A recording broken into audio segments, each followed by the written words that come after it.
여러분 혹시 다리가 자주 저리거나 손발이 차가운 경험 있으신가요? 이런 증상이 단순한 피로가 아니라 심각한 혈관 질환의 신호일 수 있다는 사실 알고 계셨나요? 오늘은 우리 몸 곳곳에 영향을 미치는 다양한 혈관 질환의 유형에 대해 알아보겠습니다. 구독과 좋아요, 알림 설정 잊지 마세요. 본격적으로 알아보기.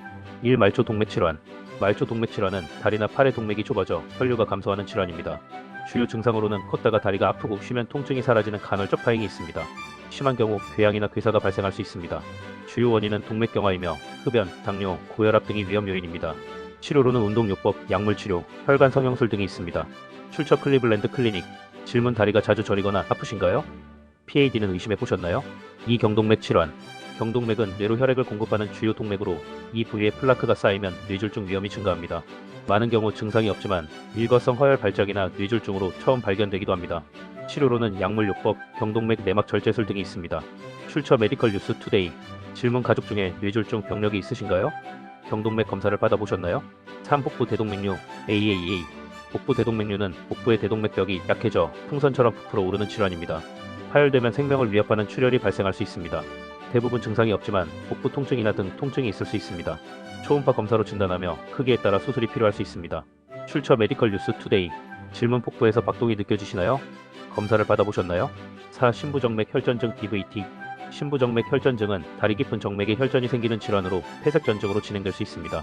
다리 부종, 통증, 발적 등이 주요 증상입니다. 장시간 앉아있거나 수술 후에 발생 위험이 높습니다. 치료로는 항응고제 투여, 압박 스타킹 착용 등이 있습니다. 출처 메디컬 뉴스 투데이. 질문 장시간 비행 후 다리가 붓거나 아프셨던 경험이 있으신가요? 5. 정맥류. 정맥류는 정맥의 판막 기능이 저하되어 혈액이 역류하면서 정맥이 확장되는 질환입니다. 다리에 푸른색 돌출된 혈관, 무거움, 통증 등이 증상입니다.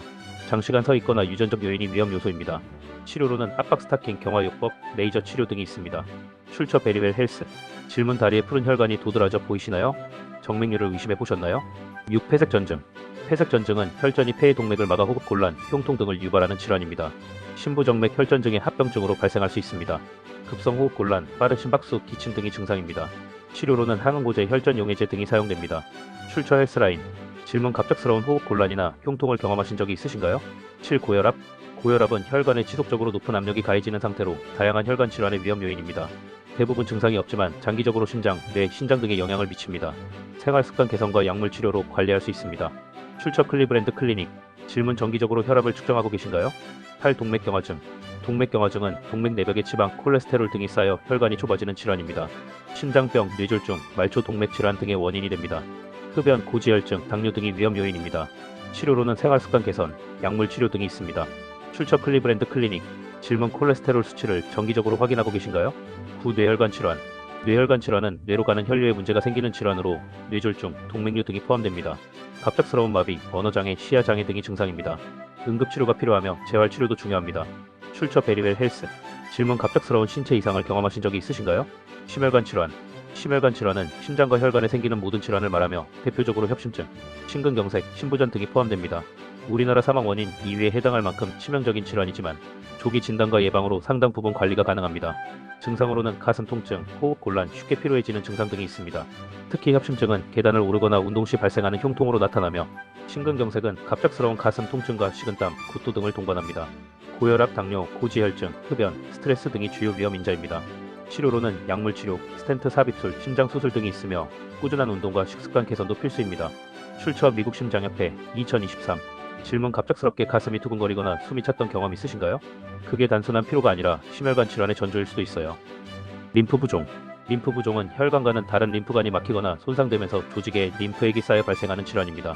특히 유방암, 자궁경부암 등의 치료 후 생기는 2차성 림프 부종이 대표적이에요. 초기에는 손이나 다리가 뻐근하거나 무거운 느낌으로 시작하지만 점차 눈에 띄게 부어오르고 단단해지는 특징이 있습니다. 치료는 압박요법, 림프 마사지, 운동요법 등이 있고 심한 경우 수술도 시행됩니다. 조기 발견과 관리가 매우 중요하며 피부 감염을 예방하는 것도 핵심 포인트입니다. 출처 ISL 2020.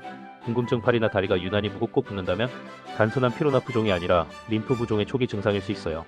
질문 팔이나 다리가 지속적으로 붓는 증상이 있으신가요?